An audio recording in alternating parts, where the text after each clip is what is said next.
ખેડૂત આગેવાન છે એને મેસેજ મોકલ્યો કે અમિતભાઈ ઇન્દ્ર એટલે ભગવાન ઇન્દ્ર નરેન્દ્ર અને ભૂપેન્દ્ર ત્રણે ભેગા થઈને ખેડૂતોની આ પત્તર ઠોકી છે.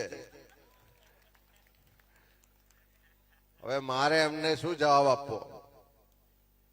પણ અહીંયા જે ઘણી બધી વાતો થાય કે 10,000 કરોડનું પેકેજના નામે પડીકો, 1 વીઘાએ 3500 રૂપિયા મળે, 50,000 નું નુકસાન હોય અને 3500 રૂપિયા મળે તો ખેડૂત આત્મહત્યા ના કરે તો બીજું શું કરે?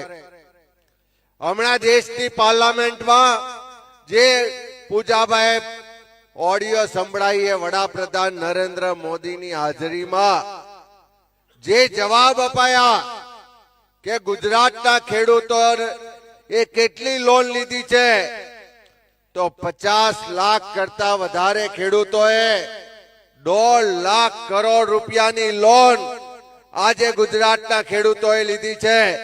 અને એ મુજબ જોઈએ તો એક ખેડૂતના માથે 56,000 રૂપિયાનું દેવું છે.